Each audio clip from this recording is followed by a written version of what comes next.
Hello, my name is Charles Kanoth. I'm a biology educator at Southwestern Illinois College, and this fellow pictured here is none other than Charles Darwin, a great scholar whose profound research has helped us understand some of the mechanisms of how species have evolved. In joining Swick's celebration of Darwin's contribution to human knowledge, I have the pleasure of briefly sharing with you the history of vaccines as well as some of the controversies surrounding their use. But first, let's update Darwin's wardrobe to be a bit more pandemic friendly, shall we? There we go. In this video, we'll talk about some of our human motivations for why vaccines are used. We'll take a look at whether vaccines are really effective or not. We'll take a peek as well at the history of the anti-vax movement and see exactly how old or recent it is. And then we'll wrap up with what lessons we can learn potentially from the anti-vax movement itself. We're starting off with some good news, which is that over time, we've gotten better and better at saving the lives of our human babies, whether it's from birth defects, respiratory infections, meningitis, or cancers. We've seen the infant death rate continue to decline in some regions. Why is that? And what are we doing differently now compared to before? Well, we have, for one, a better understanding of human medical conditions than before. And with this increase in medical understanding, we're able to develop more effective treatments for humans who already have certain conditions. And most impressively, in many conditions, we can reasonably prevent the medical condition itself from even developing. And this is where vaccination is a powerful preventative technique which we discovered about 3 human lifetimes ago. So let's take a look at how the first one came about.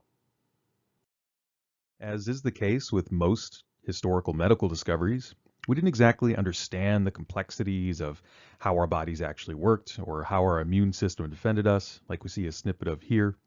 And fortunately, we don't actually have to understand how our medical conditions work before we successfully treat them. What we've done numerous times throughout history was be clever enough to notice the more obvious phenomena of when some people didn't get sick while others did.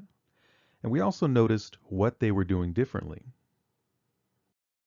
Our first vaccine-relevant case of this kind of clever observation has to do with smallpox. Smallpox has a death rate of about 30%, meaning that if you had 10 humans in your town that had this disease, we would reasonably expect 3 to die.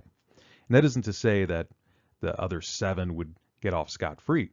Many of the survivors of the smallpox virus would end up having permanent scarring or blindness as a result of the kinds of pustules we see pictured here. It's estimated that smallpox killed roughly 300 million people in the 1900s alone. And that's nearly 3 times the number of combined military and civilian deaths from World War I and World War II. So when such a powerful force is killing so many people, we have tried and will try nearly anything to save as many human lives as we can. Smallpox has been terrorizing humans for thousands of years, but the origin of vaccines takes us to the late 1700s. At the time, Edward Jenner, an English doctor, was clever enough to take action on the observation that milkmaids who had previously been exposed to cowpox appeared to be immune then to smallpox. Dr. Jenner performed an experiment to test the accuracy of this kind of observation. The first step involved transferring cowpox from a milkmaid to his gardener's 8-year-old. As expected, the child experienced the mild, unpleasant symptoms of cowpox and then recovered. The next step would involve Dr. Jenner intentionally exposing the child to smallpox, which was a critical moment, for if Dr. Jenner was right, this technique would potentially save millions of lives. So, many weeks after the child recovered from cowpox, Dr. Jenner repeatedly exposed the child to smallpox, and fortunately, the child didn't develop any symptoms. The experiment showed very promising results. Dr. Jenner would continue, like a good scientist, to test this technique on other humans, and again, fortunately, he continued to see the same exciting results. The cowpox vaccinated humans appeared to be immune to smallpox. It had worked. Dr. Jenner published these experiments in 1801, stating that, quote, "The annihilation of smallpox, the most dreadful scourge of the human species, must be the final result of this practice." And with that, the first notable anti-vaccine movement was born, plainly called the Anti-Vaccine Society, which raised opposition to the use of vaccination, with serious concerns, one of which we see propagandized here, that you would be turned into a cow if you were to use Dr. Jenner's technique to protect yourself from smallpox. This technique was published in 1801, and I believe this cartoon was published in 1802. So the anti-vax movement of modern day is really nothing new. Is there a reasonable amount of skepticism to have when a medical claim is made? Yeah, absolutely. We'd be fools to just accept every claim that fallible humans can make in any profession. The nice thing about a well-designed experiment, in science or in medicine anyway, is that you can repeat it, and if the claim is correct, you should see the same results for yourself. And at this point in medical knowledge, in late 1700s, early 1800s, we didn't know about DNA or exactly how vaccines worked. We could only view the result of the vaccination itself working to protect individuals from smallpox. And remember, smallpox is no joke. The side effects of a smallpox vaccine would have to be pretty terrible to be worse than smallpox itself. So even with something as deadly and infectious as smallpox, there were still individuals hesitant to accept a preventable treatment, just because there were misunderstandings about how vaccines worked or how effective they were. Fortunately, the results of the vaccination technique largely spoke for themselves. This picture we saw before includes two 13-year-olds. The one on the right was vaccinated in infancy, and the one on the left was not vaccinated. They were both naturally infected with smallpox from the same source on the same day. Again, we see here, for the child on the right, that the vaccine worked. The success of the vaccination technique was adopted by many nations, and a global effort was eventually made to completely eradicate smallpox. Smallpox needed humans to help spread it, but we sure don't need smallpox. So after thousands of years of suffering and billions of lives were lost overall, humans had conquered one of their deadliest enemies. Thanks to vaccination here, the last known natural case of smallpox was in Somalia in 1977. But we didn't stop there. Once it was proven that vaccination worked and could reduce the number of cases of a particular disease, we used this technique to fight back against other devastating conditions like polio. Polio can cause things like meningitis or paralysis, which could result in losing the ability to move or even breathe on your own. Iron lungs, like the ones we see here on the right, were needed to keep those victims of polio alive. Many of you watching this video, including myself, have not lost friends or family or even heard of anyone recently suffering from smallpox or polio. This is thanks to our global attempts to prevent these cases from happening. Again, vaccines work. While we've used the vaccination technique to successfully battle dozens of diseases, there are a few that are given special attention by the anti-vax community. These include the vaccines for measles, mumps, and rubella. So first, let's take a look at the number of cases of each one of these diseases and see if the vaccines for them even worked. The measles vaccine was introduced in 1963, after which the number of cases, if we look at our graphs here, plummeted. The mumps vaccine was released in 1967, which was also followed by a sharp drop in the number of mumps cases. The rubella vaccine in our third graph here was introduced in 1969, and after that, you guessed it, there was another sharp decline following its release. So what we see here for each one of these is just the number of cases. But if the cases are dropping, what also happens is we see that the number of deaths drop as well. What you'll notice on each graph is a second red line, which shows the point in time where the combined vaccine for measles, mumps, and rubella was introduced. The combined vaccine is referred to, in short, as the MMR vaccine. So those vaccines, the MMR vaccines and the individual vaccines for measles, mumps, and rubella, they worked. We can see the data. The cases fall, number of deaths fall. They appear to be working. But this brings us to the anti-vax movement of today, whose main public concerns includes things like vaccines causing autism, vaccines causing the actual disease that the vaccine's meant to present, or I should say prevent itself, or the vaccine just generally having dangerous side effects that some say aren't worth the cost of, or I should say the benefit, the protection of receiving the vaccine. So you often see concerns of injecting chemicals or traumatizing babies, which all sound like reasonable problems that should be investigated if there's real harm being done. But what we're going to focus on for the sake of this video and our brevity here is one of the most polarizing claims of the anti-vax community, which is that vaccines can cause autism. This claim that vaccines can cause autism originated with a paper published by Andrew Wakefield in 1998. In this work, Wakefield suggested a link between the combination MMR vaccine and the development of autism. At the time, this was a very alarming claim that was, involving parents potentially giving their children unintentional challenges that would be devastating for some parents. Parents deserve to know the true risks for their children, especially when it comes to vaccines or procedures or any other kind of parent-approved step like that. So, with any serious medical claims, including this one, this proposed relationship needed investigating. If the MMR vaccine did indeed cause autism, then we would expect to observe higher rates of autism in MMR vaccine human populations compared to populations that were not MMR vaccinated. So, in order to investigate this, several countries set out to check on exactly this.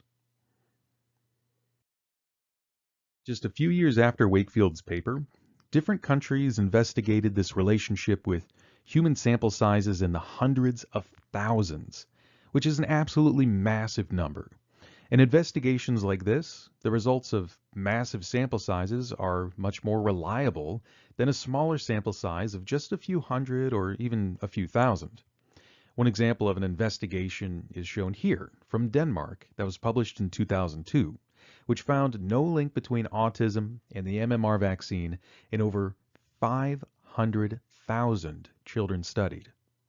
A larger investigation was later repeated in Denmark and again published in 2019, which once more showed that there is no increased risk for autism after the MMR vaccination was given.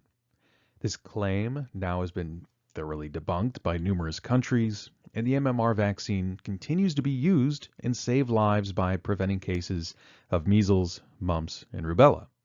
There is no link between the MMR vaccine and the development of autism. The claims were heard, the investigations were done, and there's just no evidence that that concern is valid.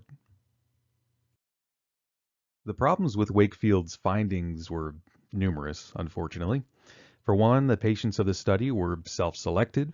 The researchers were actually looking for parents who reported that their children started experiencing medical issues around the time they received the MMR vaccine. And it turns out that Wakefield had been paid by a law board to find out if there was evidence to support a litigation case by parents who believed that the vaccine had harmed their children. So he cherry-picked families that could make it look like this actually was the case. As we see underlined at the bottom, a claim from parents that they associated behavioral changes, like autism, with the MMR vaccine is not proof that one In this case, the vaccine, one event, one factor, one variable caused another. Furthermore, the sample size for Wakefield's results were not in the hundreds or in the thousands, but in the tens. Wakefield's study included just 12 children, 11 of which were biological males. So small, hand-selected sample sizes like this are hardly representative of the general population. This was a poorly designed and morally corrupt study from the start. Due to his fraud and other immoral choices he made, Wakefield lost his privilege to practice medicine in Great Britain. But it was too late. He had spread public fear and doubt about vaccines, not just the MMR vaccine, all vaccines. The following years, we can see the impact of measles on communities with low or non-existent vaccination rates. In 2014, we see here a spike where there's the largest outbreak from unvaccinated Amish communities in Ohio, over 100 cases there. In 2017, we see the Somalian American community in Minnesota with low vaccination coverage have 75 cases. In 2018, in New York and New Jersey, we see 3 different outbreaks between unvaccinated Orthodox Jewish communities. And then in 2019, our largest peak here, across 31 states, we saw that there were hundreds of people impacted by measles, and 90% of those impacted were not vaccinated. Like vaccines, seatbelts save lives. Drivers survive crashes at higher rates when they wear them, which is why many countries have laws that demand you wear them while driving. That isn't necessarily to say that it's impossible for a seatbelt to harm someone. Wearing a seatbelt, for example, can have risks if you were attempting to escape from a sinking vehicle, but it would be unreasonable for absolutely no one to wear their seatbelts for such an unlikely reason as to find yourself in a sinking car. So similarly, at some point, risk needs to be assessed as to whether it's unnecessarily dangerous to not vaccinate yourself or your children against deadly preventable diseases. The question is, where is that line in the sand? And much like we have laws governing our use of seatbelts, what might the future look like with human vaccine use? COVID-19 is not the first global pandemic, and it certainly won't be the last. About 100 years ago, we had the same kind of resistance from some members of our communities to listen to public health experts and do things like get vaccinated or wear a mask. On the left here, we see a 1918 San Francisco police officer wearing a mask who is warning a man to put on a mask or else they'll go to jail. On the right side, we see the same result from a modern anti-mask protest elsewhere. Now, these kinds of ideas that masks are muzzles and they're a sign of tyranny and, we don't want to come off as weak or whatever ideas you likely have heard about recently, these aren't new. This is the same kind of fear and animalistic concerns we've heard about before. So this is repeating itself. The lessons we need to learn from the anti-vax movement aren't new. Scientific literacy was important 300 years ago, 150 years ago, and it's important in all of our communities. And in this case, when we're dealing with a global pandemic like COVID-19, it's critical that citizens protect one another and save lives through vaccination and appropriate behavioral changes that slow the spread of a disease. The challenge of scientific literacy can partially be addressed through our public and private schooling systems by teaching our developing minds how to spot bad science and just in general try to protect them from disinformation. The problem with right now, we could say being, yes, the most knowledgeable we've ever been about medicine, is that we also at the same time are living in the most disinformation-rich era of human history. Easy internet access and simple digital publication options through things like forums make it easier than ever to come across all ranges of incorrect medical claims. And I don't pretend to have the answers here. I don't know what regulation or moderation or rules or anything like that would need to be imposed. But as a society, we must address these foundational problems if we are to continue to survive threats that demand an accurate understanding of science and medicine for us to survive. Thank you for joining me for this brief journey through vaccine history and controversy. If you have any questions about vaccination studies or any of the other concerns of the anti-vax community, like the use of chemicals or traumatizing babies or any other maybe ideas or conspiracies you've heard of, feel free to send me an email at the email address seen on the bottom left of your screen below.